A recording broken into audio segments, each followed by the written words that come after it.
Nous allons maintenant retrouver Harry Edwards, figure historique de la défense des droits humains aux États-Unis. C'est une personnalité à l'aura et la notoriété exceptionnelle. Nous allons évoquer avec lui son parcours en le rejoignant tout de suite à San Francisco. Harry Edwards, hello. It's a great pleasure and a great honor to be able to talk to you today. How did you react when you found out that you were receiving this title and award?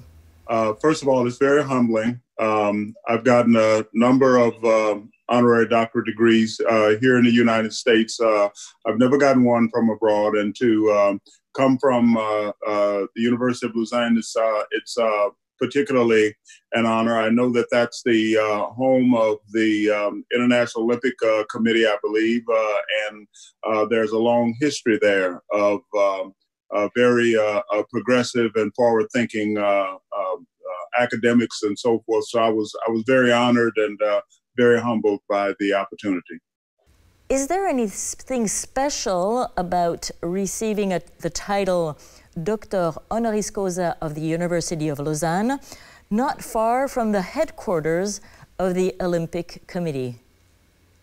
Oh, absolutely. I mean, that's the first thing that came to my mind.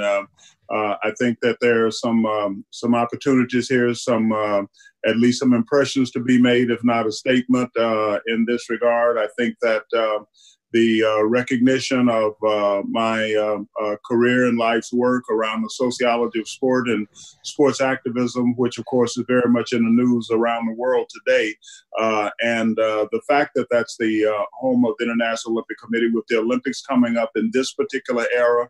I know that the Olympic Committee is looking for some way to express its solidarity with its athletes around issues of social justice and human rights, and one of the things that I proposed is that they simply take the Olympic Project for Human Rights button that Tommy Smith and John Carlos wore in 1968 and make it part of their official uniform going into Tokyo. I think that that would be a statement that they can make in terms of supporting athletes, not to speak of the fact that there are athletes who've already decided that they're going to wear the button irrespective of whether the IOC supports it or not. So I think that there's just so much that could be accomplished as a result of this event, and I'm so proud and honored to be receiving this degree.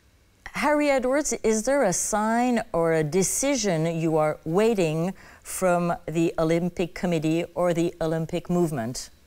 Yes, I know that they're considering what are they going to do, how are they going to deal with this, because they know that given what's happening around the world, you're going to have athletes that are going to be making some type of statement. And I think that the smart thing to do for the IOC would be to get on the side of the athletes. And if you have 2 or 3 associations where athletes have already decided that they're going to wear an Olympic Project for Human Rights button or some other gesture of that nature, I think that it would be wise for the IOC to say, okay, how can we get on the right side of history in terms of this situation? And it might even help them to advance a discussion about how to manage this very difficult situation that we're in now. Harry Edwards, we're going to talk about the present, but also the past with you. I would like to ask you something about Mexico, 1968. I would like to know, how did you prepare or inspire the Black athletes to raise their fist? This incredible happening with Tommy Smith and John Carlos. What was your role in this event? Well, I organized the Olympic Project for Human Rights out of a concern for what was happening in our country at that time. Dr. King had been assassinated, Malcolm X had been assassinated, our churches were being bombed, we had leaders being shot down, we had presidential candidates who were either wounded or killed outright, like Bobby Kennedy. And I thought it was time that athletes stepped to the forefront again, as they had in generation after generation, and expressed a political disposition that was progressive and essentially make the statement that we're better than this. We can do better than this. We have to understand that there's a long history of athlete activism in America when the United States Supreme Court passed a law saying that segregation was the law of the land, segregation by race. There was an athlete, a cyclist, a world-class athlete, a matter of fact, the first Black superstar in America by the name of Major Taylor, who was a cyclist who was battling in that same year, 1896, for the right to compete in cycling events in his own country, right here in the United States. So athletes have been in the forefront of that battle for generations. And of course, you have Jesse Owens and the Munich Olympics. You have Paul Robeson. You most certainly have Jackie Robinson and that whole battle to desegregate sports as a model for the society. And then, of course, Tommy Smith and John Carlos, Arthur Ashe, Bill Russell and Jim Brown. These great athletes have always been in the forefront of that struggle. So I thought that to mobilize and organize around the Olympics was the right thing to do. And we had an ally on the Olympic committee by the name of Avery Brundage, who made the statement that he didn't understand why anybody would talk about boycotting the games because it's the only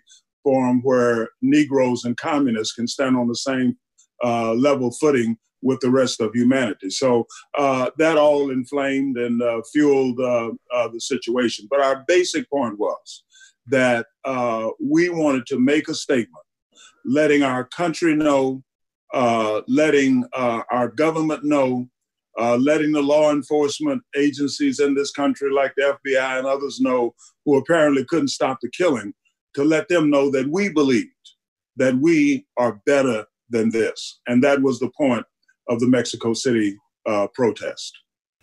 This picture is so powerful and striking. What is your feeling when you look at this picture today?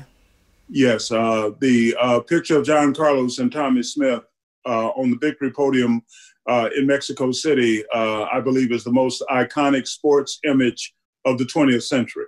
I mean, there are some other sports images that are great, especially within the American context, but I think anywhere you go in the world, that one is recognized. And I think it's recognized because of the dignity, because of the nonviolent, silent protest, but this silence spoke volumes. And as long as there's an Olympic Games and that picture comes up, everybody will know that these were two men who had the courage, who had the conviction and the commitment to try to make a statement that would make both their society and the world look closer at the whole issue of social justice and human rights. That's why we named it the Olympic Project for Human Rights. It wasn't about civil rights, it was for human rights, and it was intended to reflect on the circumstance of African Americans in this country. But it's also the case that Nelson Mandela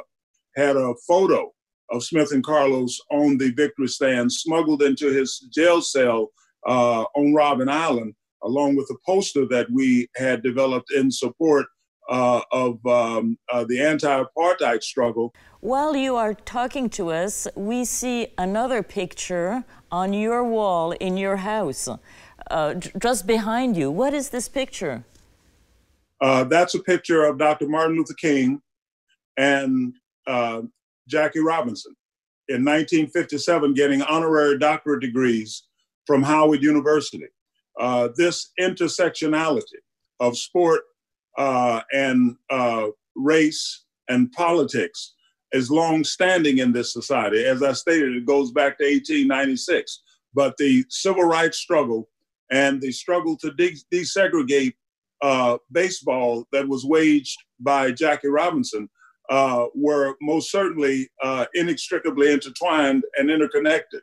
Athletes in American society have a higher profile, a lot more influence, a lot more recognizable and so forth than even some of our greatest politicians, even some of our most outstanding corporate leaders. And with that platform, they're able to change things. One of the statements, one of the arguments that I made for writing my dissertation on the sociology of sport at Cornell University was that I believed that because of the fact that sport are so infused with the values of the society, and the struggles in the society are so reflected in sports that it was possible to change people and change institutions by changing people's understandings and perceptions of the games they play.